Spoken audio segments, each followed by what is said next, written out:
Good evening, good afternoon. Well, first and foremost, I want to thank everybody for coming out. Give yourselves a round of applause for coming out. We appreciate you. We appreciate the spirit. Never take it for gratitude that we are here. We are blessed to be able to travel and get from one place to another. So we just want to thank the people for coming out. Give yourselves another round of applause. Come on, you could do better than that. We don't take it for granted. It's cold outside. No, seriously, it's cold. And guess what? We predicted a lot of snow. So I hope you got some salt. No, we're just trying to lighten the mood. It's a little dense in here. We're trying to lighten the mood. This is the mayor's men's and women's meeting. Give that a round of applause. Come on now. This is something special. Now, I don't know for those new, if you're new, can I just see a show of hands real quick? How many of us are here for our very first time? Let me just see a show of hands. We got some new people in the room. Okay, that's good. We gotta just see, we gotta get a good feel of the room. Okay, that's good to understand. Because we want you to know that this is the mayor's men's and women's meeting, but particularly in the men's meeting. You're gonna hear a few words, so if you see the energy skyrocket out the blue, if you hear, I'm gonna say a word, some 3 words. And if you see some people stand up and start screaming out the top of their lungs, we don't want you to get scared. But part of the work is the motivation. Because when you talk about the idea to develop and to do something in your community, you need a lot of spirit. So when I say, hold the line, hold the line, that is a part of the spirit to raise the work up. So when we say hold the line, we're not saying that just to sound cool, even though we do look cool when we say it, but we're saying that because when the work gets difficult, when you have the idea to do something and be a builder, a developer, it can be very stressing at times. So when we have this space once a month, it is to give us access to the resources that exist within the city, that goes across the state, but at the same time, we have to have some morale when it comes to doing this work, because the spirit could get down. We can lose a little morale when it comes to this. So we want to first acknowledge and thank our mayor, Raj J. Baraka. Give him a huge round of applause. When you think of doing business inside the city of Newark, a lot of times you get the runaround, and you can get very discouraged into doing this work. So Mayor Raj J. Baraka created a space where you can not only get the resources, but we particularly like to say access to these resources, that access to the departments within the respective city hall. And part of the access to these resources that he brings people here once a month. He brings people out of City Hall, because sometimes we could be cubicle. Yeah, we could be cubicle. He brings people outside of City Hall. He brings them to this space, and he lets them talk in front of the community specifically, to those that are developers, that are doing business here inside of the city, inside the city. He lets you talk to them directly. Give that a round of applause. Come on now, we're not talking about something that's just, we're talking about a mayor making sure that the people have access and can do something inside of the communities that they live in. Give that a round of applause for the work that the mayor has been making sure that we have access and we can do business out of the city. So we have some incredible people. So we want to thank again Port Authority, all of those that are representing the entity for being here. So you're going to get hit with some questions. So be prepared, because the brothers and sisters that are here are ready to do business. So we want to thank you again for coming out. We want to thank Councilwoman Roundtree. Give her a round of applause for the organization of what she does, and Mayor and First Lady Linda Baraka for the organization, what they do with the women's meeting and combining both spaces. We want to be particular. So at this time, please help us to receive Councilwoman Roundtree at large. Give her a round of applause.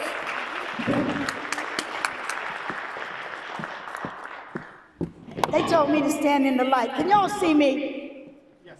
Oh, wait a minute. Where you want me? Where you want me? You want me right here? You want to use the mic? I'm good. Good evening, everyone. I don't even need this, right? Come on, say good evening. Good evening. This is a special moment when you get to sit in an audience, because the Honorable Mayor Raj J. Baraka is always trying to offer us opportunities. I am thankful and honored to be able to stand before all of you on this evening the Honorable First Lady Linda J. Barack and the Honorable Dawn Haynes, Sister Dawn Haynes, Council President Mildred Crump used to say that honorable is a characteristic. It is a blessing to know that whoever's at the helm is leading individuals into greatness. They just have to know that they're walking in that line. As I stand here tonight and I look out into the audience and I see our brothers and our sisters, and I see Port Authority coming to offer opportunities, and I see committee members in Brick City Peace Collective. As we have brought you together, they say each one can reach one. So when we have these men's meetings and these women's meetings, and there's a city with over 400,000 residents, there should be no reason why we're not biting some of this stuff so we can have something to chew on as a result of the opportunities offered us. And for that, we can't say it enough that you don't give Mayor Raz J. Baraka and the community that comes before you a round of applause.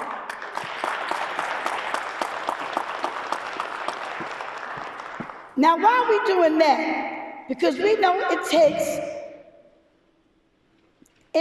some effort to come out on a Friday night, Brother Hamilton, at 6 o'clock, Brother Bird, Patrice, and Masani. It takes effort, but it also takes someone who has the will to see what opportunities are afforded them.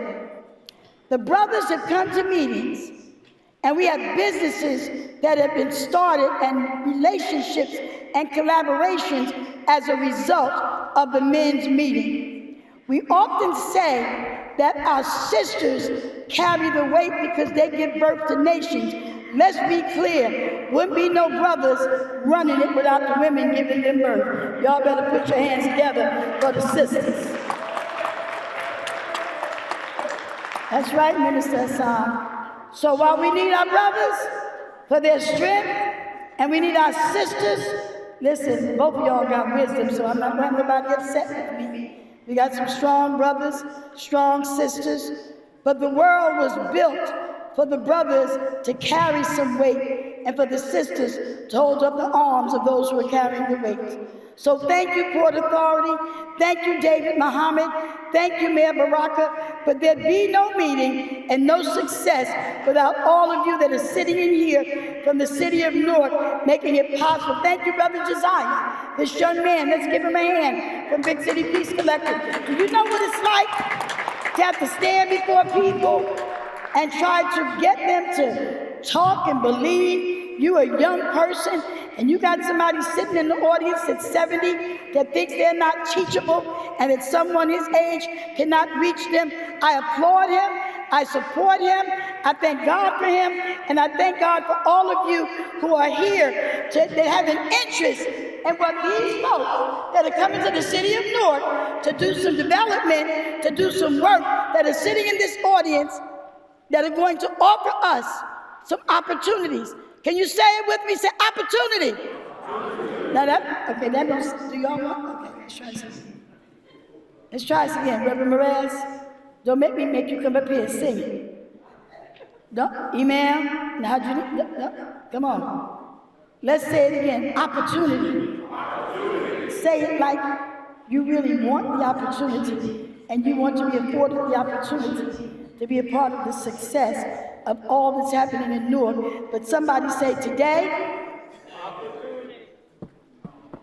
Okay. I know I'm not dead. I ain't went to heaven and ain't nobody here with me. Somebody say today. Today on this side. Today on this side. Everybody say, but today, we gonna get it. Thank you, Port Authority. God bless you. And welcome to the Newark Men's and Women's Meeting on behalf of our beautiful and brilliant leading Lady Baraka and Sister Dawn. Come out here real quick, real quick, real quick.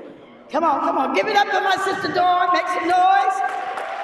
All right. This is, look at, I see you, President Levi back there. President Holmes back there waving his hand. Listen, come here. This is what community looks like. This is Mama Slima and I'm Mama Ramsey. That goes to show you it's not about the religion, it's about the community. and what we stand for our sisters and our brothers to gain what is necessary for them to be able to take care of their families, to open the door for information. I am currently on All Politics and Local at the same time I'm talking to you. Who's our guest out there now? I'm just grabbing people from the hallway saying, be on my show. Larry Crump, Yes, President Councilman. Crump. He's in the house. What's President Crump? On your radio show. Oh, he is? Okay. Anyway. Don't jump down. I'm old, jeez. Come on, you don't need that. You want to say something? No, Say no. good evening. Just say good evening. Say good evening. Good evening. That's how you train them. God bless you. Come on, put your hands together for the men and women in position. God bless you. Thank you for the call. Thank you. Yes, ma'am. Hold the line! Hold the line! There we go. All right, we're in the right spirit. That's the right spirit. There we go.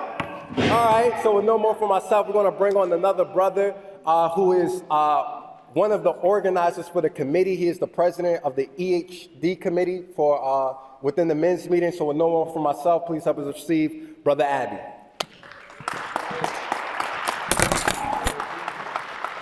Hold the line.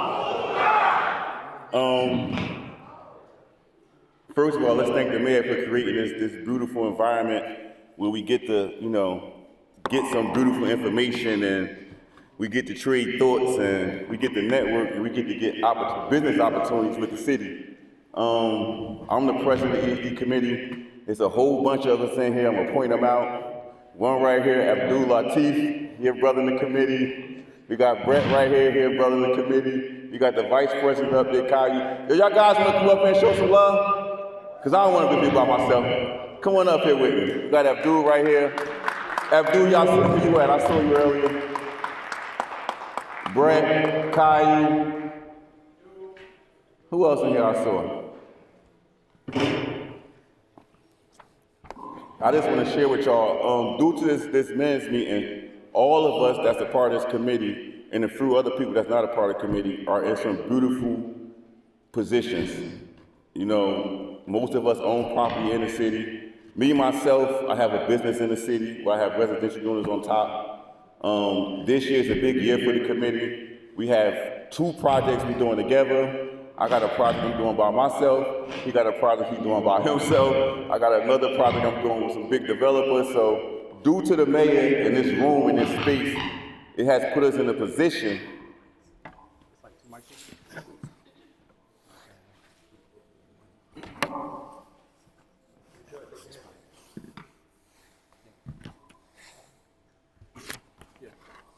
Due to this North Men's meeting and due to the space that the mayor has provided for us, it has gave us unlimited, potential to do things that has not been done in the city by men like us. And I just want to thank the mayor all the time for providing this space for us and providing information that he provides and providing opportunities for us. This is the first men's and women's meeting. I guess it's due to this magnitude of this air train and all this business, because we can't do it by ourselves, We do need the women, but the mayor created this meeting to force the men to step up. Normally we call the women to help us with this paperwork. We call them to help us do this and do that. So this space was provided to make us stand up and be representatives of the black men from North New Jersey. So you want to say, brother? I'm not. Hold the line. Hold the line. I just want to come up and introduce myself. Any of y'all interested in joining our committee or got any questions about real estate or how things are done with the city of North, we are kind of like liaisons. We've been through the process. We can guide people, instruct them, kind of help them get where they're trying to go at. So I'm here for the beginning to the end of the meeting. Him, a couple other members from the committee. Y'all got any questions from us, just ask us. But without further ado, we're gonna bring on the brother Dave Muhammad so he can start this presentation with the Port Authority. Thank y'all.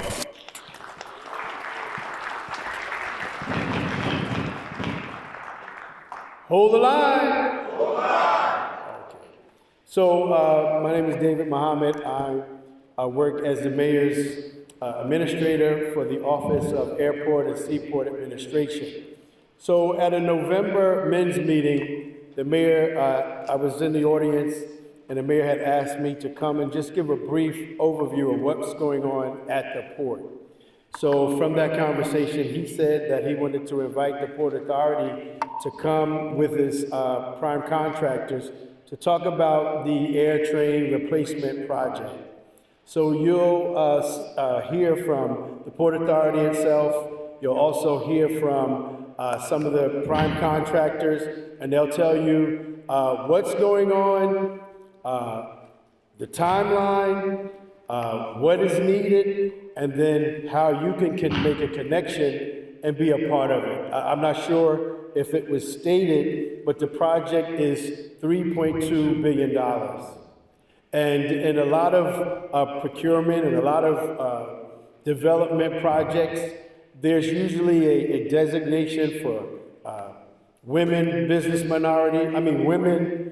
enterprises, minority business enterprises, and in this one, there's also a local business enterprise component. So if you take just off the bat, the minority business enterprise portion, and let's say it's 25%.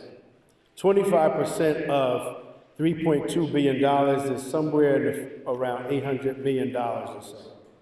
So you start thinking of, as the contractors come and they show you the different scopes of work that is needed, you look at what's there and what you have to offer and how you can make the connection. I mean, good news to us is that it's not that 200 or so many people showed up at the meeting. The good news to us is that Newark, local women, minority, and local businesses, that they were able to procure some work from these projects. So without any further from myself, I think I bring up Mr. Ryan Hatch now, and he's going to talk to you about give you an overview of the project, and followed by him are the prime contractors from the Port Authority. Thank you very much. All right, good evening, everybody. Can you hear me okay? All right, great. First of all, I want to thank all of you for coming out to learn about the project. We're very excited about it, and we're very excited about having participation from the community. My name's Ryan Hatch, and I'm the Port Authority lead for the Air Train Replacement Program. If we could have the next slide, please.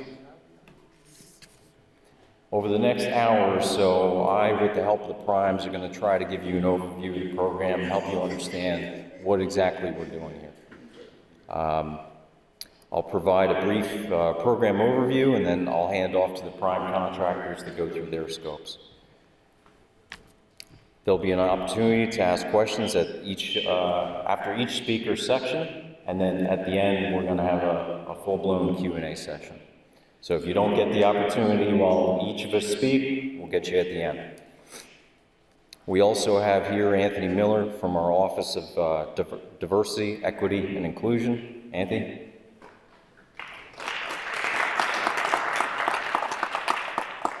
And then we also have Lana from our Newark Community Outreach Office in the back there. So those are both great resources at the end of the program if you have questions about certification, outreach events, and other support mechanisms that we have in place. If I could get the next slide, thank you. All right, let's go over why this project became necessary and what we're doing about it.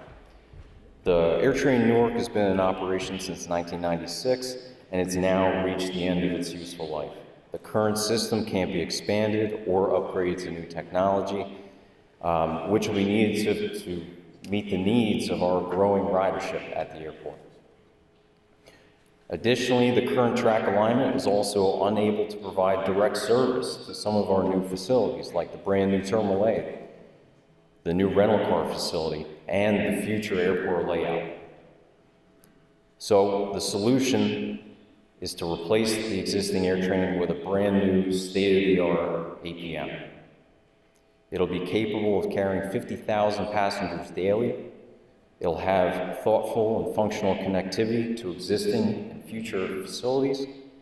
and it'll provide exceptional customer experience worthy of Newark Liberty International Airport. Next slide, please.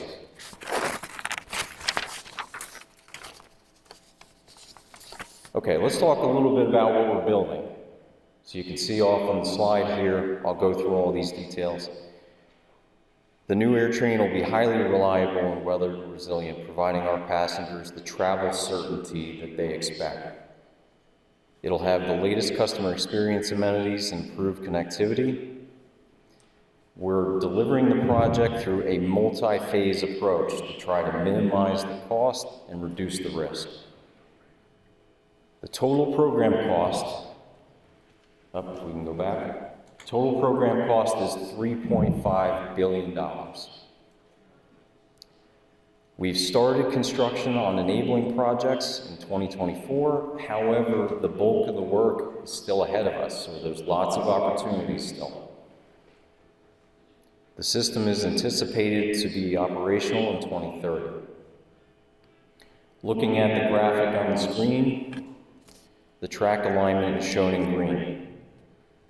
The train will operate on an elevated guideway that's about 2.5 miles long. There will be 3 stations with a provision for a future station.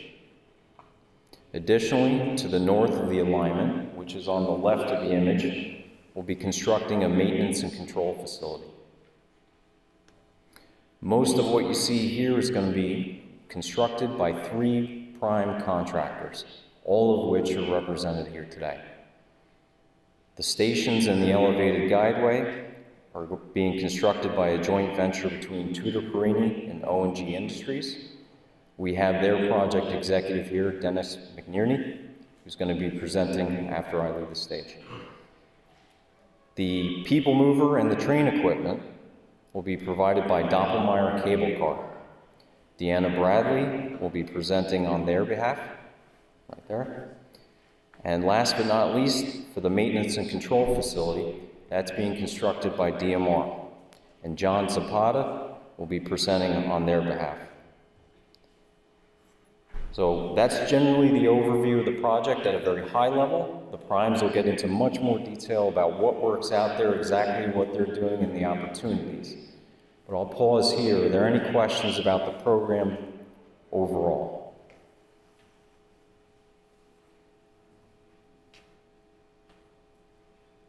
Okay. Is this open up to union and non-union, or? Yes.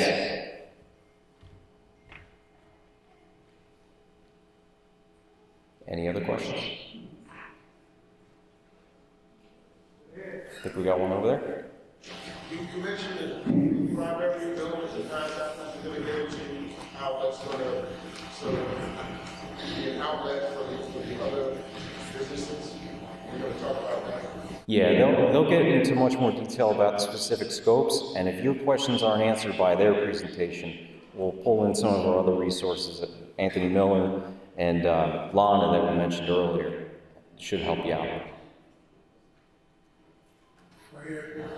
So it says construction start in 2024, so this is already got kicked off, and then there's going to be different phases coming in that we're going to be learning about. Exactly right. So to pave the way for the big contracts, we started with smaller enabling works contracts in 2024, and those had 2 goals, as I mentioned, to pave the way for the big contracts, but also to maximize local and minority inclusion. So some of those projects are complete, some are wrapping up, but we still have the majority of the work ahead of us.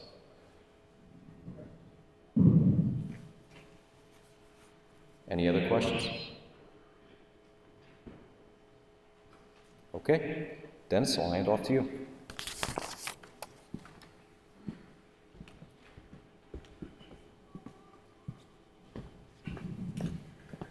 Next slide. Good evening. I'm Dennis McNerney. I'm the project executive for Tutor Perini O&G for the Guideway and Stations project. Next slide. So a little bit about the project. So as Ryan mentioned, we're building 2.5 miles of guideway. We're building 3 stations. It's a design build project. We were awarded the project last February. So since we've got the job, we've been designing the project and doing a lot of the exploratory If anybody's been around the airport in the last couple weeks, we just started doing some construction on the guideway alongside the air train, and we started taking some property across from Terminal A, building the new Station 1. This one here, just so people get a feel, this is the construction of Station 3 over by the P4 parking garage. Next slide. So as I said, Tutor Perini, we have some contacts up there if people want to take photos, but I'll get into the QR code later on. So Tutor Perini, people might know us, we built Terminal A, and we've done a lot of work around the New York area. ONG is our partner. They've been a partner with us in a lot of big projects, including over in Connecticut, building a bridge right now. Next slide. Oh, sorry, go back. Back one. So Parsons is our design firm, and they also have hired Datner as their architect. Next slide. So for design, the word I heard earlier was opportunity. That's why we're here tonight. So design, being a design build, we're nearing the end of a lot of the big opportunity, but there's still some remaining. They have some of the back-end work for landscaping, things like that, some of the life safety systems. They also have it where they have a contract with us to review all of our submittal packages, and they're still hiring firms to do those type of reviews, and that will go all the way from now till 2029. Just a little flavor again, so that's by Terminal A, building Station 1, and that's a look of the guideway being built over 1 and 9. So shortly you'll start seeing that evolve out there on the site. Next slide. Construction, a lot of this work has not been let yet. As I said, we're being design build. Until we design enough of the job, we're not letting out the packages. So we still have subcontractors that we have to let for curtain wall, demolition, electrical, excavation, flooring, interior finishes, exterior signs, landscaping, masonry, mechanical, miscellaneous metals, MPT or MOT, ornamental fabrication, painting, roofing, security. Pretty much anything you could think of construction, we still have to buy out. We have hundreds of millions of dollars of contracts we still have to let. Next slide. For general conditions, we have special inspections for QA/QC. We have service providers, whether it's equipment, janitorial, MPT, office supplies. I won't read every word up there, but you can see there's a lot of opportunities still out there. Next slide.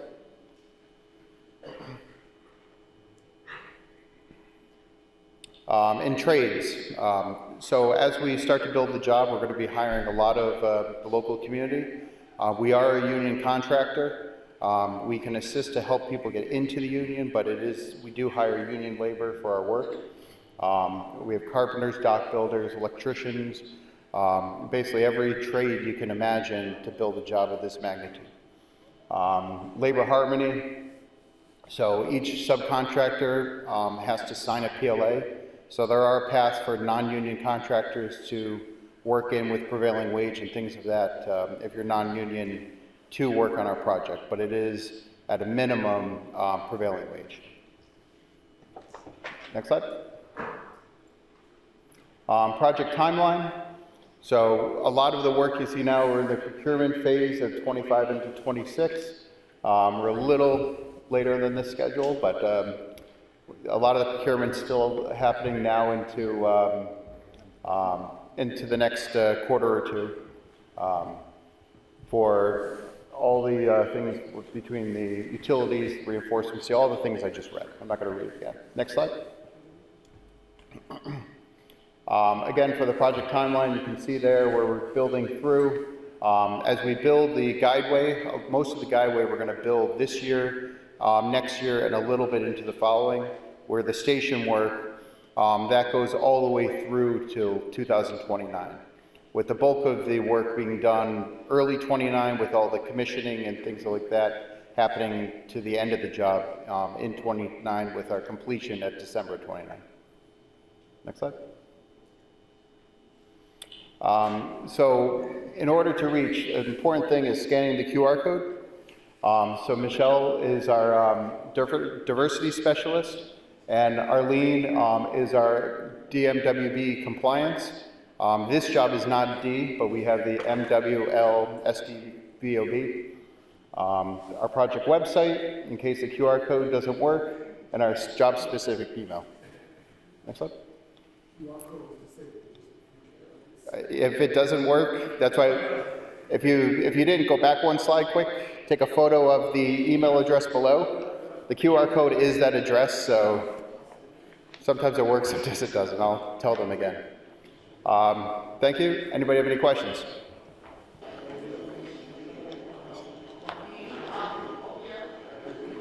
Yeah, so if you go to that website.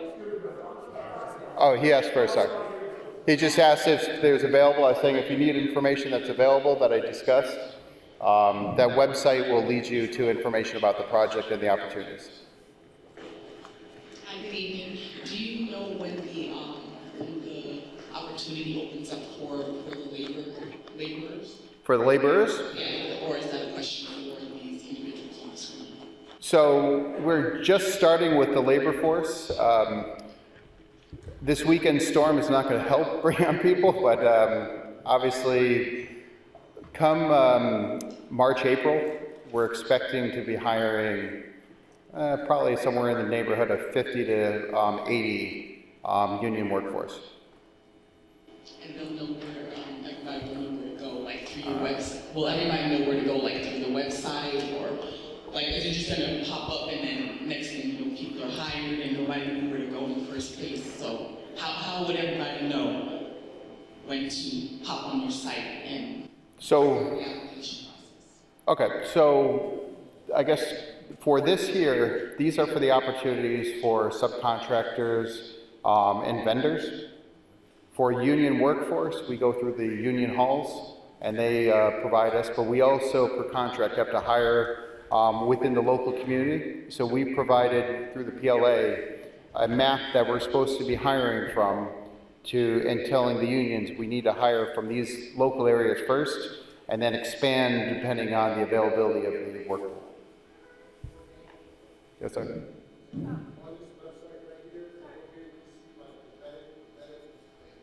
We'll be able to see like the requirements for subcontractors. Yes. We'll be able to see the vetting process. Okay. Yes. And again, if there's any questions, reach out to those two directly. If there's a problem with the site, we won't blame Michelle, we'll blame Arlene and just have you go to Arlene. If there's a problem with getting information from the site, she's the first contact for that. Question, I understood that you have the union contracts and partnerships. For the suppliers, you don't have to be union supplier. That is correct. Thank you. All right, got a question on the other side? Go. How you doing? How you doing?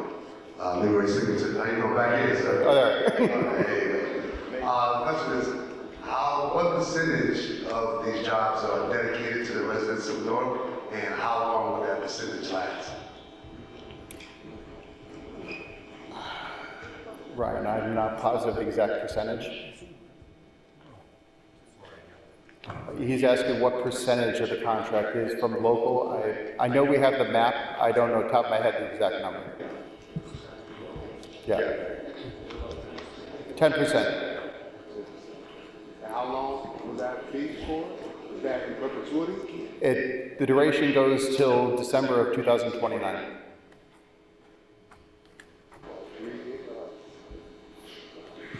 Thank you. Yes, sir.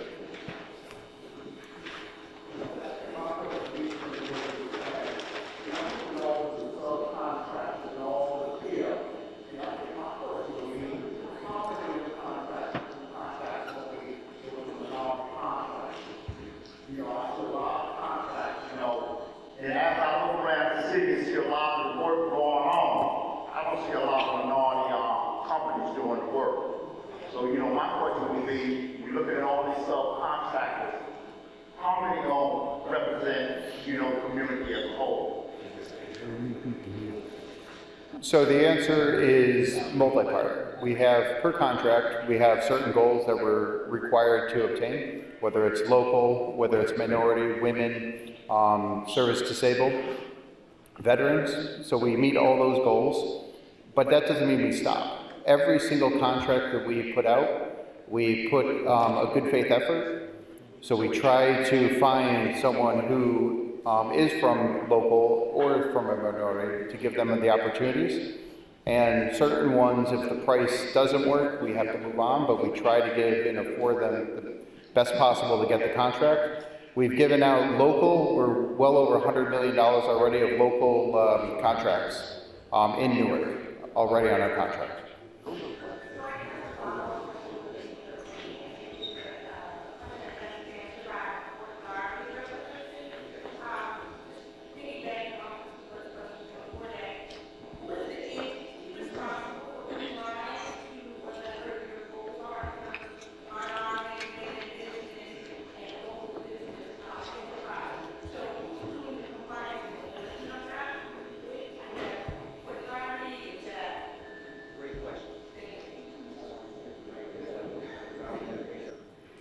So just to make sure that everybody hears each other, because I know this is a big space, there are 2 microphones being passed around. Please be patient. We're happy to give them to you.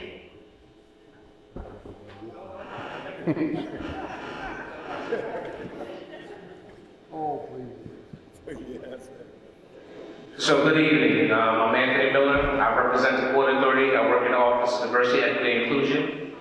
When you talk about who's responsible for compliance, my office overall is responsible for compliance. The young lady that you're interested in meeting is a civil post. In terms of the project, she's responsible for daily compliance on the project.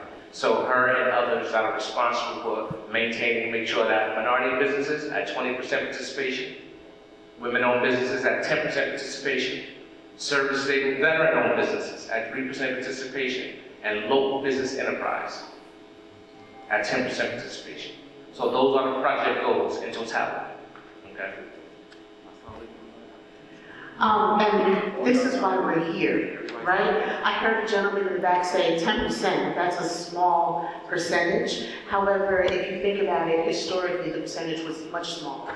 So we are trying to improve, and again, this is exactly why we're here. So my name is Lobos. What's going on? How you doing? For consistency, before this project, there was 0% local business participation. There were no goals. So today, there are goals for LBE, right? So when you talk about progress, this is what progress goes. And these project goals were instituted by the Port Authority, by our office. Okay, so just so you know, they didn't exist before that. Okay? Yeah, my question is, just to be clear, on the 25% is dedicated, allocated for minority business, women, etc. But I live in Hudson County, my business is in Hudson County, so I'm okay, right? For Hudson County? Yes, we have a map that was provided by the Port Authority that gives multiple areas within a radius of the airport where we hire from that pool. Okay, and then you said, so that's 25%, and of that 25%, 10% is allocated for North. Is that what the 10% is? For consistency, it's LBE, local business enterprise. It includes North, not only North. Right, okay. 20% minority business enterprise, 25%. Okay, so I'm okay, and that's not how we Thank you. Thank you. You can self-certify. Yes.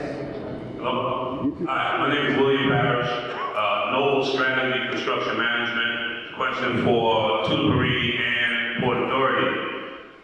Are there any opportunities for professional services firms, construction management firms, party and staff? The earlier slide you put up showed some architectural, but other professional services, extension of staff services for your team and others that may come on board. That's my question. So the answer is maybe. When it's adding staff,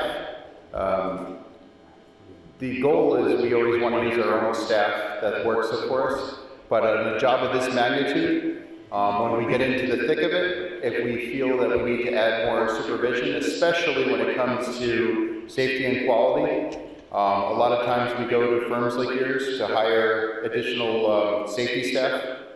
I'm not saying no, but it's not today.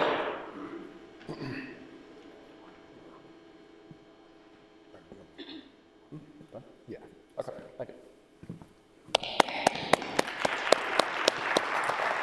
We're going to move on to our next presenter, but before we bring our next presenter, our mayor just walked in, so we want to give our mayor, Rajay Barak, a huge round of applause. Thank him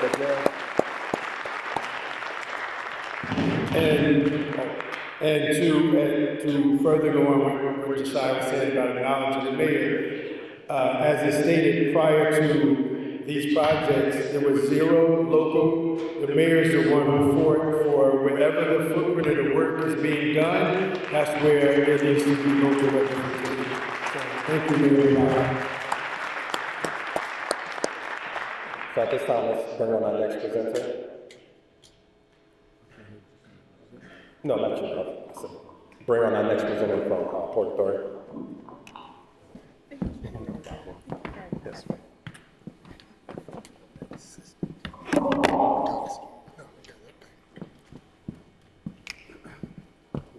I'm so tempted to say, hold the line. I don't think I get to that. All right, I'm Deanna Bradley. My name is Jamal McQuaid. We are part of the Doppelmayr team, and our scope of work is for the systems technology. Next slide, please. As it says, AirTrain Newark Replacement Program, System Technology. What does that mean? That simply means we are actually building the train that people will ride from station to station. That's all. Next slide. So here's a little bit about Doppelmayr. We're an international firm, started in 1893. We have over 3,500 employees worldwide. We've got about 15,000 or so installations across the world. For what we're doing here at the airport, it's considered an automated people mover system, or APM. Next slide. Here's some examples of the APMs that we've built across the world. We've got the Mandalay Bay Tram in Las Vegas. We've got another MGM tram in Las Vegas. Next slide. We've got the Oakland Airport connection in Oakland, California. And the most recent is the London Luton, and that is in London, and that was done in 2022. Next slide. I'm sorry. Shall we dance? So the goal of our team is to provide a seamless, world-class experience for you and also for the passengers arriving to or departing from Newark International Airport.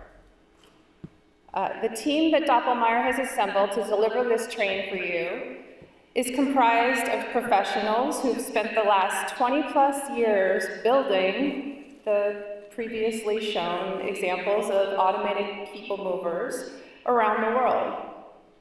They also have maintenance and manufacturing facilities located in several places across the globe. Next slide.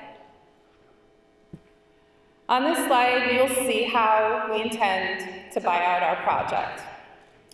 Now, the list of trades and scopes that you see is not inclusive, meaning if during bid package assembly, we determine that we need more scope or we need to break down scope to provide more opportunities for you, we will. So as we do that, we'll be updating this list and distributing it out to the community. The blue dots on this slide depict where along our timeline that we intend to contract these scopes. I'm going to pause here in case anybody wants to take a picture of the slide. You can't see it? Okay. Sybil, can we email it out to everybody that's attending?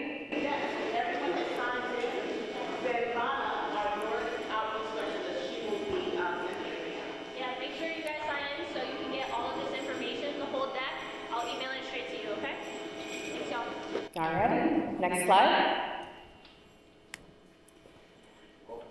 So there was a question earlier about the priority zones. We took the time to put together the list with the help of our good folks at the outreach office who were instrumental in breaking most of this down for you guys. So as you can see, we too have goals, local business goals. Zone 1 are obviously the municipalities within Newark and Elizabeth. Zone 1A are all the municipalities within a 5-mile radius of the airport. And then priority zone 2 is everyone else in Essex, Union, and Hudson counties. So my friend from Union, or Hudson earlier, yeah, you're good, okay? Officially, you're good. All right, next slide. So we talk about engagement and how you interact with us or connect with us. We'll be doing virtual outreach events, one of which we have next week, and that's on an upcoming slide to talk about. We'll be getting back to regular office hours at the Port Authority's Elizabeth and Newark outreach offices. We have virtual appointments where you sit down with us in virtual, and these meetings are about a half hour, and it gives us an opportunity to learn what your skill sets are, and we try to match them with the opportunities we have available on our portion of the project. We have regular attendance at community organization events. We participate in and sponsor regional and community events. And we will be having in-person trade-specific Meet the Primes events during procurement, which basically means these are designed to be like a matchmaking session between firms, with local firms, and the prime contractors that we will have working on our scope of the project. Next slide. As I said earlier, we have an upcoming outreach event. It's Thursday, the 29th. That QR code will take you to how to register. The scopes you see listed are the scopes we're trying to procure. There's contact information at the bottom of the slide as well. Give you guys a minute.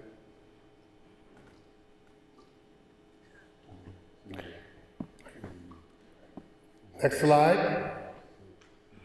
Okay, and so how do you contact us? How do you reach us? Scanning this QR code will take you to what we call a notice of interest. This form is what we need to keep a record of you, your firm, and your skill sets, so when opportunities present themselves on our portion of the project, we can plug you directly into those. So I'll give you an opportunity to scan the QR code and maybe take a picture of that email address as well. I don't see enough phones up. So We like have- 6 phones up. We have hard copies of those at the table outside as well. Hey, Jamal. Yeah. So I have a quick question. I'm a business owner. I want to know about business opportunities with Doppelmayr. January 29th, that virtual event is where I can find out more information about how I can have a part to play in the AirTree project, correct? Correct. I love it. Thank you. Any questions, y'all?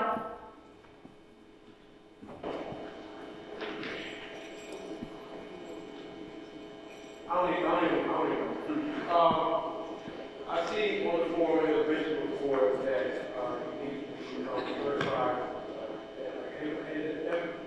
minority business through Port Authority. Correct. Anybody may have that process without being from art, so they need to go through that process. I think I have to defer to my esteemed colleague. And Anthony will speak to that. So our office, we do the certification. So you will come to the office, diversity, equity, inclusion, and opportunity. So again, we have an outreach office there. I have one of my team members there. So I'm responsible for business development. We have a certification team. We have a team of about maybe six people.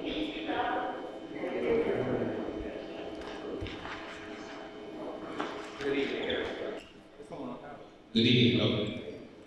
So as I was stating, any person that's interested in registering a business or certifying their business with the Port Authority, you will come through our office. We have representatives out front. I have a person from my team out front. We have our outreach office representatives. If you express to them that you're interested in becoming certified and you need assistance, just let them know. Our outreach offices are set up to provide assistance. to any firm that's interested in becoming certified, whether our North office or whether our Elizabeth office. Okay?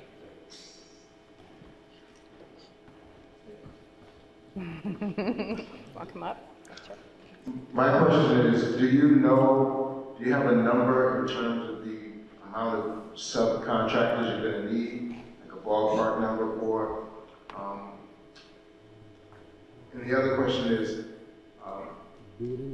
it gonna be like a bidding selection in terms of choosing which subcontractors you're gonna work with? Or we're gonna have to, of course, we're gonna have to submit proposals and things like that, but is it gonna be, can you get into the selection process a little bit? Sure. So for the majority of our contracts, we have a company policy to solicit a minimum of 3 bids. We'll probably, for most of those, go much wider than that, given the number of goals that we have to attain. With respect to the number of subcontractors, the procurement list previously shown, which we can go back to if you want, lists the packages right now. Some of those packages will be broken into multiples. Off the top of my head, I can't think of any, but some specific trades will be broken into multiple subcontracts because it is a 2.5 mile long track. We can't, for some of them, feasibly just award it to one big prime contractor. It has to be broken up so that we can have multiple crews working at the same time along that track. Does that help? So to kind of add to what your question is, there are a set number of packages that you see, right? But then there's some services that's not on there that you don't see. And then in operation, once it opens, that's not on there. So the key point is, the mayor just said, just do it, right? He's telling you, be naive, just do it. Sign up, register, get certified. So when there is an opportunity, you're not trying to rush to get certified or register, because you're too late. Just do it anyway. You're too late if you're trying to wait till a package is available. I guarantee you. So what you want to do is be in position, get registered, get certified, have a conversation, visit the outreach office, engage with us. Right. I want to clarify something. This meeting just didn't happen here. David Muhammad, I've been meeting with him for 2 years about the whole project, starting with Terminal A. So today is just a continuation of that. So if you're not engaging with Mr. Muhammad, if you're not engaging with the outreach office, if you haven't met me, I'm in these streets. If you haven't talked to us about opportunities to get certified, then I'm not sure what you're doing. Okay? Excuse me, question. How much involvement does the federal government have in this project, and how insulated is the project from any policy changes the federal government might impose? Great question. So for this project, there's $0 federal dollars. The question is, how does the federal government impact, because we know the administration is trying to do away with DEI and diversity. For this project, there's $0 federal dollars, so there's no concern about that particular impact, right? This is an MBE, a WBE, a STBOE, and an LBE program. If it was the federal government, it would be Disadvantaged Business Enterprise, DBE. So when you go certified, you know that. For ACDB, Airport Concessionaire, that's federal money. Those programs are the ones that would be impacted by whatever's happening in DC. The Port Authority is a bi-state authority. We do not receive state funding from New Jersey or New York. We make our own money. Okay? So to clarify, we own all 5 airports in the region. That's North, Teterboro, Stewart, JFK, and White. We own the PAC system and all the rail stations. We own World Trade Center campus. We own the Port Authority bus terminal. We own all the ports in North and the one in Staten Island. So that's where our capital is generated. And most of that money is not federal. So we want to take the opportunity to get registered, to get certified, to participate in these programs. This is a $3.5 billion project, but our capital plan is $45 billion. There's projects that is not on here that the Port Authority is doing in the region. So as we're saying, as we're employing, you're here for today's project, but there's an infrastructure that's going on around you that has in addition to what's going on with the AirTrain. That if you're not registered, if you're not certified, and you're not talking to Ms. Muhammad, then you're not involved in that process. Are we clear?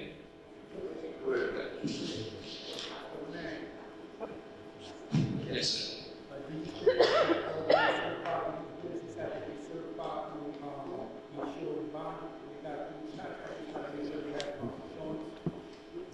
So the answer was, you have to be insured and bonded for projects.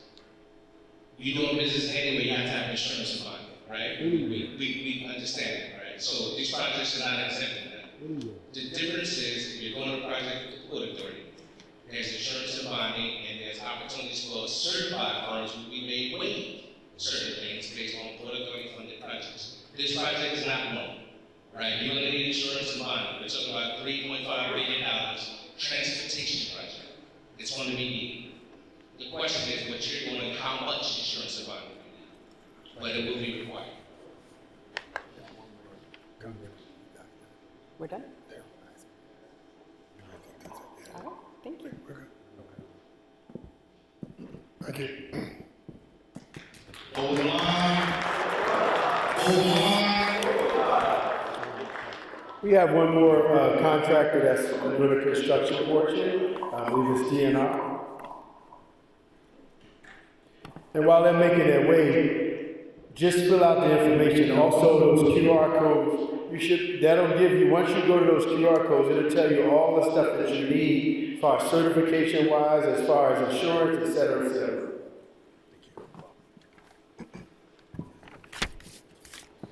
Hold the line. Had to say that, I really like that.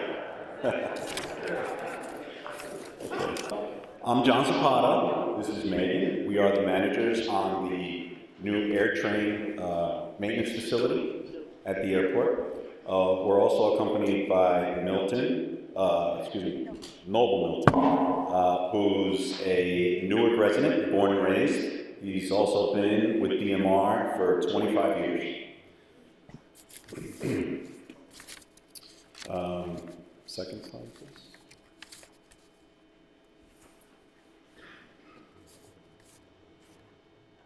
DMR was established in 1992. We are a family-owned, mid-sized, local GC, general contractor. We're right in Waldwick.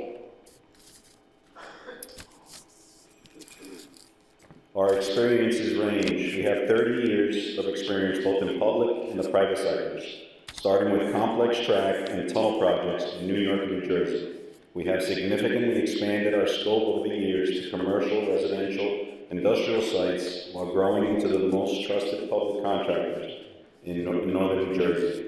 We've also extended our reach to South Florida, where we have our secondary office and multiple projects underway.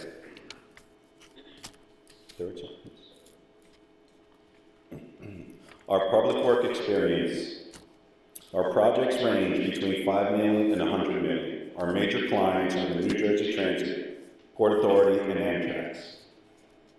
We've led multiple projects at the Hoboken Terminal, Newark Penn Station, and several New Jersey train stations in recent years.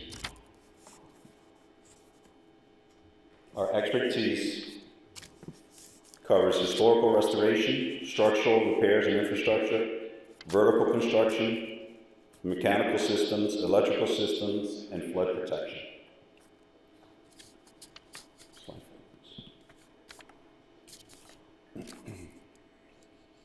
For the private sector, we are owners and developers throughout New Jersey and South Florida.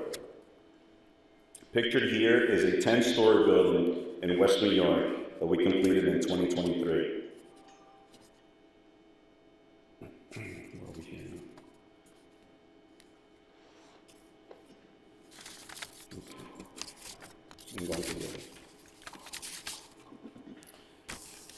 And to give you a little more history about what the DMR team and company is about. In 2023, Rita and Rick Radici, who are the owners of DMR, founded the Radici Foundation with the mission of building schools and churches worldwide for children and communities in need. Their dream was to create spaces where children could learn and grow, and communities could find the strength and hope of faith. In partnership with the Franciscan Mission and DMR Construction Services, the Medici Foundation recently completed the Revival Primary School in Westmoreland, Jamaica. The 10,000 square foot school houses 150 students in a modern new facility.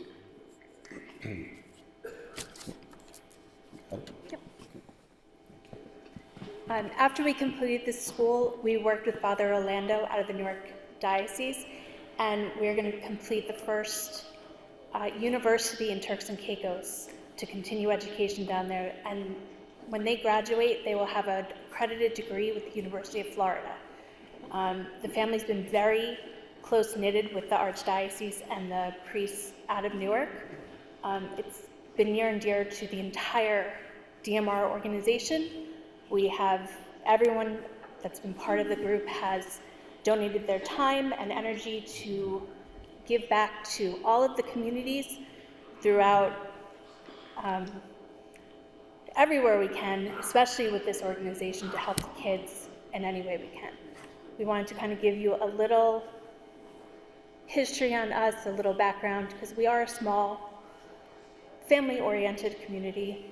And being here tonight, listening to all of you, I wish I lived closer so I could join the women's group, to be honest, listening to everyone.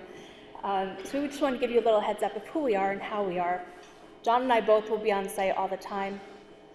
So we will be part of this community at all times. We just want to give you a little background on us. You can go to the next slide.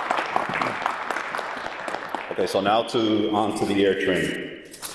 The air train consists of the air train maintenance building, an air train wash bay, the administrative and operation facilities, an electrical substation, turnback drive machinery room, and landscape improvements throughout the site.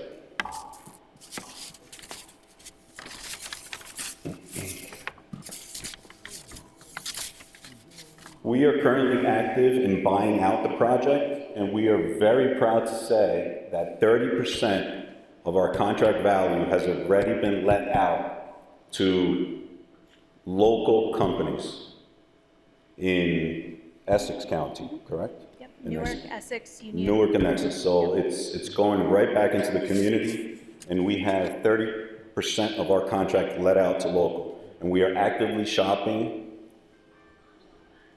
the scope that you see on the screen now, which is doors and hardware, overhead doors, flooring, fencing, carpentry and masonry, drywall studs, signage, spray applied waterproofing, and fireproofing.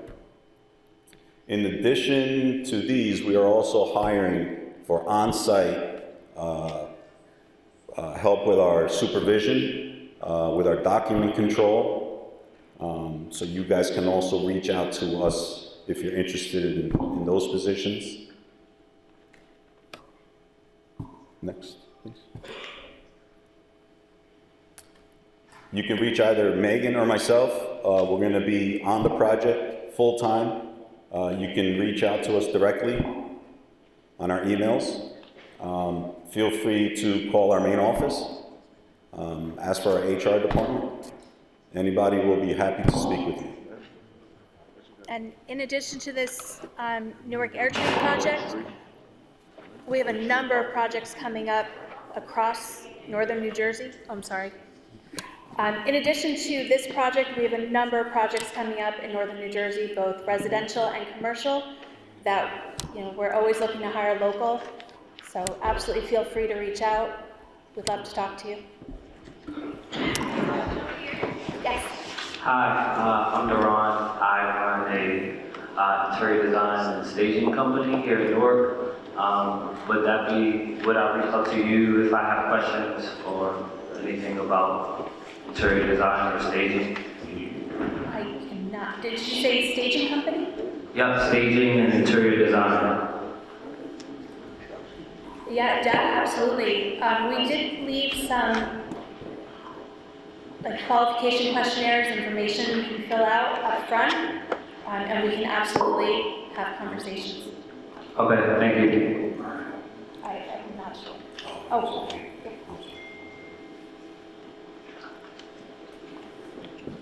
How you guys doing? I just want to first say, I really love the fact that everybody came out to see this project and the minority inclusion, super dope to see. I had a question specifically about the criteria, not the criteria, but the percentages, like the 10% minority inclusion, like the different percentages of minority business that has to be taken into account. Are there any like accountability measures or enforcement measures in case those goals aren't met, or are those goals more like just aspirational in terms of how many people actually get those positions?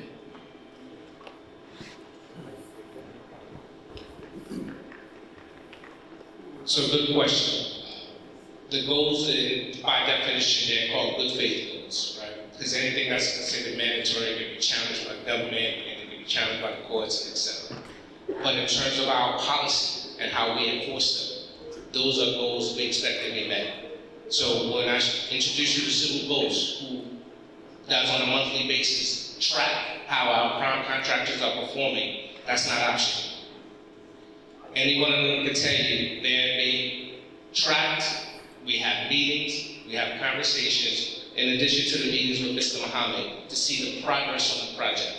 So we're advocating on a monthly basis for North Elizabeth firms as it relates to this project, in addition to all PA certified and BEWB, etc. So my office overall is responsible for the overall oversight. And that's what I do on a daily basis, is ensure that our projects are having a maximum participation from local diverse firms.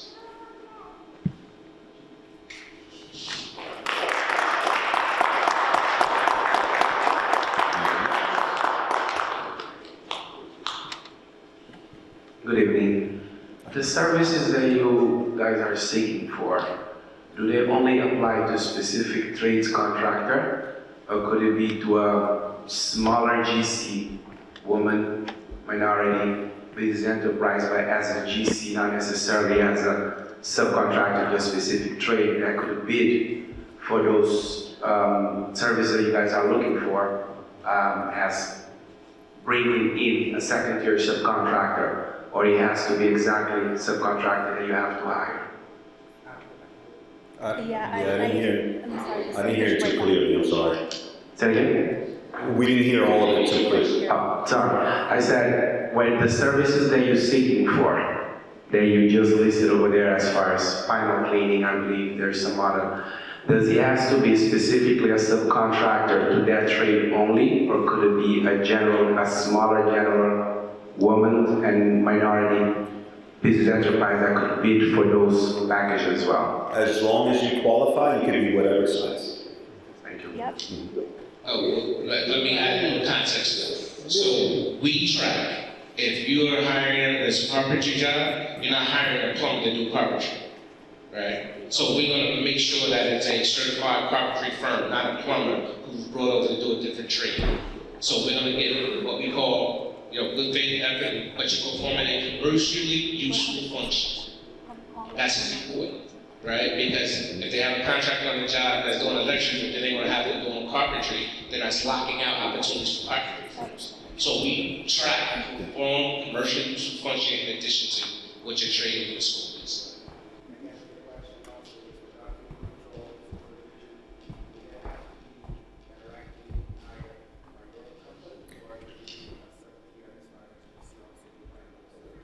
If it's that would be in a management role, so it will be directly for DMR Construction.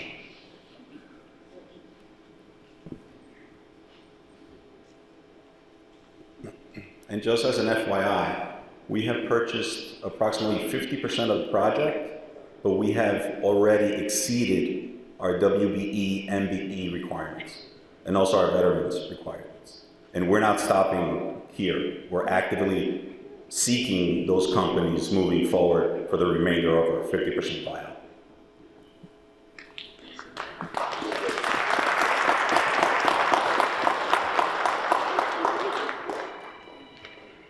And ladies, don't be shy. We need a lot more women in construction. So join the team. It's women power. It's women empowerment time. We like you in construction. Let's get out there.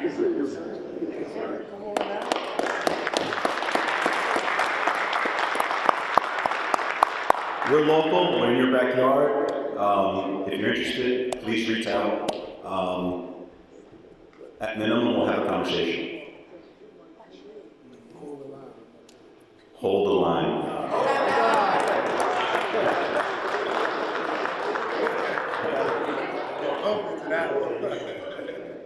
We're good? Yes, sir. Thank you. So each of the primes that came up, they have information outside, so if you missed the QR code, make sure that you catch them on the way out. I see Lana from the Port Authority, she has her hand waved. They have an office on Park Place, right downtown Newark, so they have an office that you can go to and find out about this project, other projects, as well as some of the other, even some, if you're looking for work with the Port Authority or companies that are connected through that. That we ask that you definitely take advantage of that. Anthony's here also. He has information that he spoke about already about getting certified. I mean, questions such as if you are certified with the state of New Jersey as a minority or women business enterprise company, is that transferable to the Port Authority? So those are usually questions that come up. Anthony, would you want to address that? Oh, sure. I thought it was rhetorical. So if you're certified with the Port of if you're certified with the state of New Jersey as a small business or minority-owned business, that's good for your firm for state-funded projects. I repeat, we are not state-funded. So when we talk about spending Port Authority money, you need to be certified directly with the Port Authority as a minority-owned business, woman-owned business, service-disabled veteran, and or a local business enterprise. That's a registration, not a certification, but there is a process to designate. That's important, and while we do that, is to make sure a firm in Parsippany is not saying they're from Newark because they bought rental space, and now they're trying to take an opportunity, right? So we validate that they actually is a Newark-based firm and a firm that's within the zone to be a local business enterprise. So we go through a vetting process that we do for you to ensure that Newark businesses can get the classification of LBE that are Newark businesses. And also, if you are certified with the Port Authority, if you have their certification, that certification is transferable if you are working on projects throughout the city of Newark. So if the city of Newark has a development project and they're looking for minority and women business enterprises outside of the state of New Jersey certification, the Port Authority certification is acceptable. Well, let me add context. Our certification is recognized nationwide. So the best kept secret is you get certified, whether you go anywhere in the country and they say Port Authority, you set. So I don't know if you can find that anywhere else. Is it free? And our certification is free.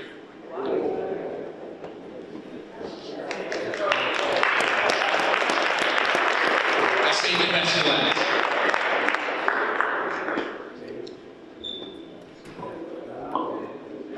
All right, let's give the team a huge round of applause. We can do better than that. Let's give them a round of applause for all the work. As they said, they're still going to be there in good service. Before the microphone, we just want to acknowledge and thank the staff. I want to thank Dawn from the Women's Meeting, Selma from the Port Authority team, Brother Dave from the Port Authority team for helping organizing the event, and all those others, our brothers from the back, for organizing and honoring the team. Just give them a round of applause for the organization. So at this time, please help me receive our brother, Mayor Ron Shaver Rock. Let's give him a round of applause. Hold the line! Hold the line! Come on, let's give our brother a round of applause. All right, y'all. So I just want to first, hold the line. Hold the line. First, I want to thank the family that's here, all the brothers that come to the rec. We have these meetings once a month, so this is not an anomaly. I just want to thank everybody, all the bros and the family members. I call them family who come every month. Thank you for being out here, always being consistent and showing up. So hold the line, you guys, hold the line. And all of the sisters that came out today, I want to thank all the women that showed up to our meeting today. Thank you for being present with us today. And I also want to thank all the haters that just showed up to be nosy. Well, let's give them a round of applause. They came up to have something to report. Run tell that. But at the end of the day, I want to thank the Port Authority and all of the Browns and all the folks that are coming out and sharing with us today. It's important information, and hopefully, I was a little disappointed when they had the QR code up. I didn't see all the phones go up. There should have been dozens of phones going up. I counted maybe 10 phones going up. So we have to be serious about what we're asking for. I heard a lot of comments, and the brothers in the men's meeting are used to me hitting on them. So I'm going to say some things to you as a group as well. At the end of the day, when these folks come here, we need to press them. Right? We need to press them the same way we press each other. We used to press each other because it's easy to press each other. Right? But when folks come and they have opportunities and money and pathways for you to fix help your family, help your community, to press them. Get involved. Stop asking questions, in my mind, that really tries to talk yourself out of being involved. Because I listen to some of the questions, and I say this to the guys all the time. Stop talking yourself out of filling out an application. Just put it in anyway, right? Stop asking questions. Well, are you going to do this on the left, on the right, on the top, on the bottom? So you can leave and say, oh, they're not going to help me anyway. Fill it out anyway. Be a part of it anyway. Whatever they ask for, do it anyway, right? If they ask for 2 things, give them 3 things. If they ask for 4 things, give them 5 things. The opportunity is here. You have to do what people are asking for. And we were born in a world where we have to do more. You know that already. I don't sugarcoat it. I don't care who around and who with us. You know that already.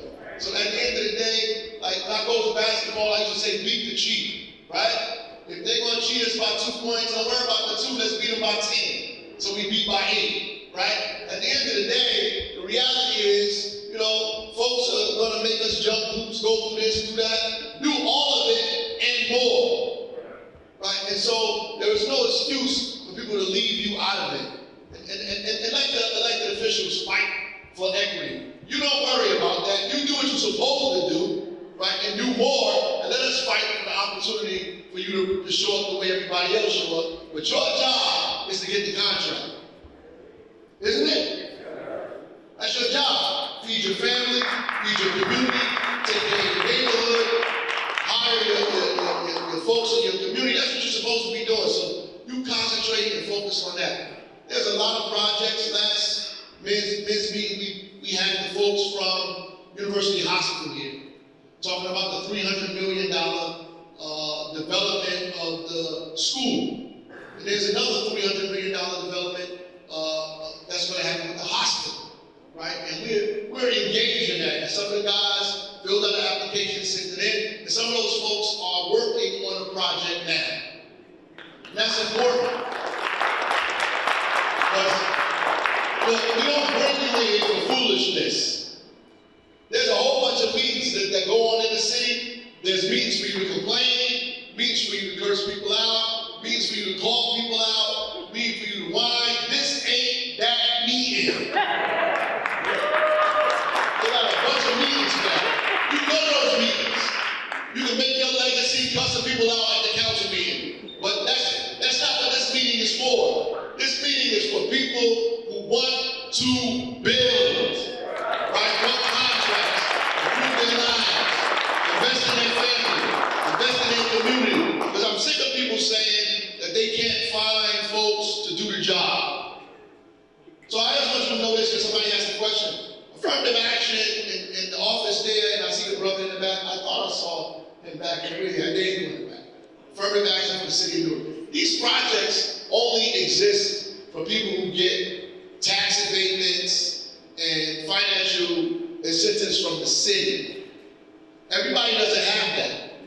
So we've misinformed. Sometimes there are businesses and development that goes up that gets nothing from the city, which means they don't they're not obligated to adhere to our affirmative action laws, which is important for us to bring those folks here to us in the city so we can begin to talk to them about what we're able to present to them as well. I want to thank, Port Authority in some instances have kind of more stringent laws or policies around affirmative action and inclusion than the city of Newark does itself. So I just want to point that out. And Port Authority is looking for opportunities to bring folks into their project. We have to show up and raise our hand, right? Whatever it is that how many people want to do that? Right. So all of you, I'm glad you put your hands up because I want people to see they're able-bodied, readily available folks that are willing to do this. Last thing I want to say is that when people come to these meetings, they think that they have to talk to you in a way that you don't know anything about business. And I'm glad they didn't do that. The folks that are here always gotta check people at the door. Like, these guys in this room actually own businesses. Like, they actually have development going on. They're actually in a process of development. Some of them are doing major development, right? Some of them have contracts, right? What they don't have is the relationships and the access. This room is designed to get these guys that have these businesses the relationships and the access. So don't talk to them like 1 + 1 is 2. Tell them where they need to go, how to sign up, how to get the procurement, who's the contact, what's the information that I need to present, where's the phone number, who's going to be held accountable when I call and nobody answers the phone. All of these things. And if I go 2 or 3 times and nobody responds to me, who do I have to talk to the 4th time?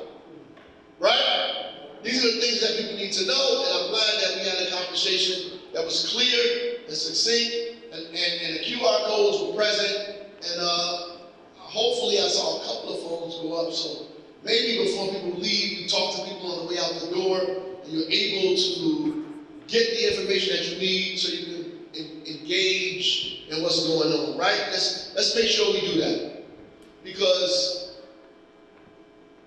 people are making hundreds of billions of dollars in the city. You guys know that, right? Hundreds of millions of dollars. You have to be a part of that process. If you're not a part of that process, then really, right, you have to hold a couple of people accountable, and one of the people you have to hold accountable is yourself. Yourself.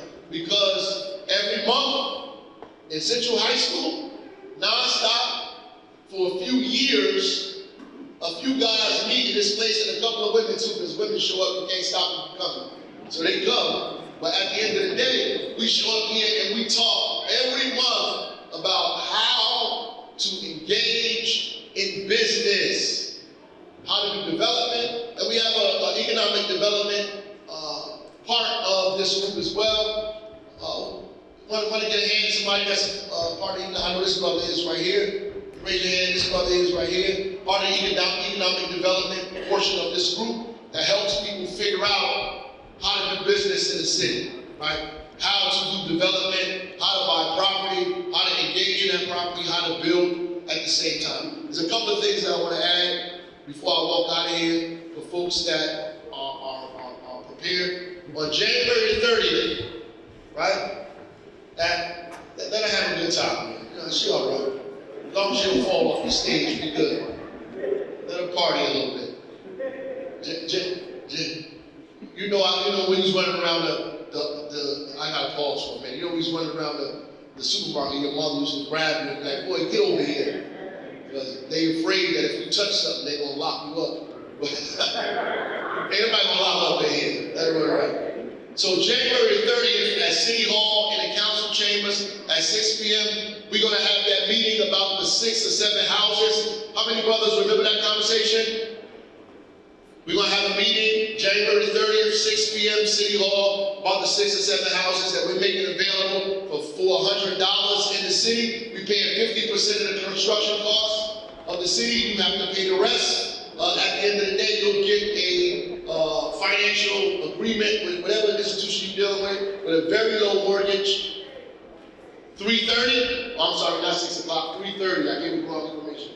3:30, City Hall, January the 30th, be present.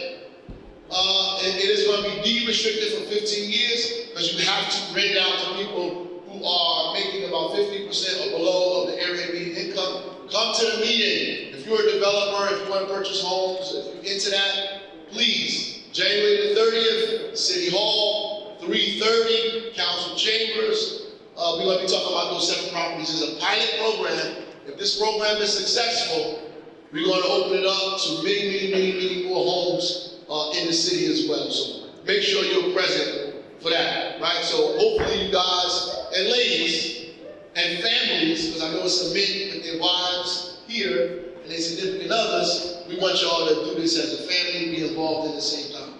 The other thing is, you know, there's a snowstorm coming, right? So any of you guys, and I know some of you guys in the audience, because you talked to me about it before, if you have a pickup truck or anything with a plow on it, the city, if you go to 62 Freeland Heights Avenue, the city will hire you as a part of our fleet to help with snow removal across the city as well. So if you or anybody you know, don't be a hater. If you know your neighbor got a truck or a plow, let them know. Please, don't be a hater. Call them and say, yo, I got this opportunity for you. Go to 62 Freeland Heights Avenue in the city of Newark. You can be on standby to do the secondary and tertiary streets that are too small for the big plows to go down. So the smaller plows, so if you have a truck with a plow, the city will hire you to be a part of our snow removal process, right? Does anybody know anybody that can do that?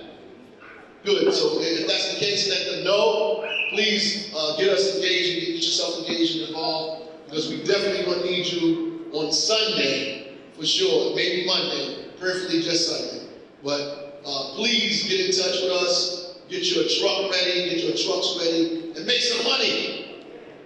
Make some money by helping the city. At the same time, Brother Sidney, I appreciate you, brother. He said, make sure you check on the elderly on your block, the folks in your neighborhood that you know are seniors that need assistance and help, that you're not gonna get any money for. Knock on their door, ring their bell, make sure they're good, right? You shovel your snow, shovel their snow too. Okay? Shovel your snow. If it's a senior living next door, shovel their snow too, put some salt down, take care of our community, our block. We need your help with that. So I appreciate all of you coming out, being a part of this. Make sure you get these folks' phone numbers. Make sure you talk to them. If you have any additional questions, Josiah, I know you introduced yourself at the beginning. Who's Josiah? Come on here. Josiah is up there. He organizes and runs these men's meetings. So make sure you. We also have an email list. Get yourself on the email list so we send things out, you actually get it, so you can be a part of that. We do things like this regularly. So if you want to be a part of what we're doing, make sure your email is in our possession. At the table out there, there's a QR code. You can scan the QR code, put your information in, and we'll send you all the information that's available. Don't forget, January the 30th, 3:30, City Council Chambers.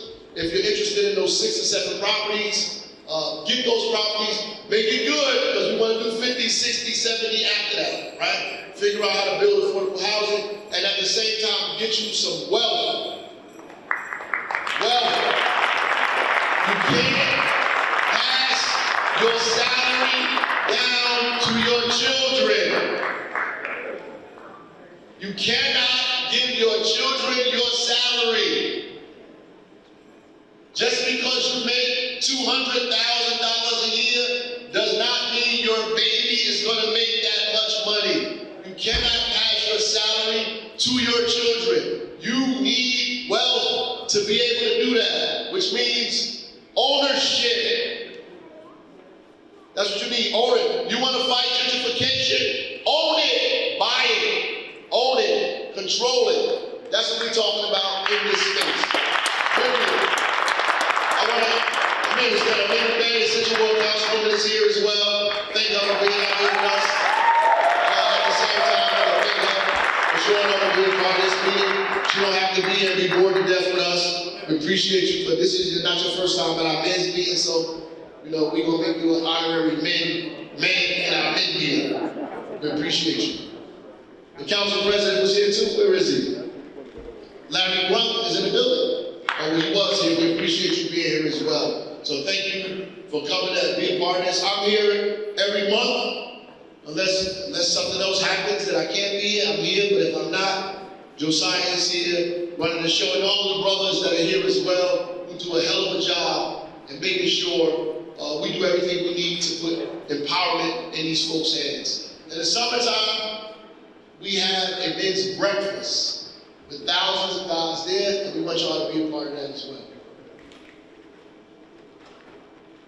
Oh yeah. The guys that do, we call it the Minutemen. You have to actually own the plow. Don't go outside and lease like 15. It's gotta be yours. Because we don't want any insurance issues, no liability. Own the plow. It has to be your truck that you own with your plow. I want to thank you, Josiah, when you come out to support us and be a part of us removing the snow. So I appreciate you guys and ladies. Thank you for being a part of what we're doing. This room looks a little better with the ladies in it, that's for sure. These guys look a little angry sometimes when we're here. And I understand why. But at the end of the day, we build it here in the city of Newark. We appreciate you. We love you. We thank you. Hold the line.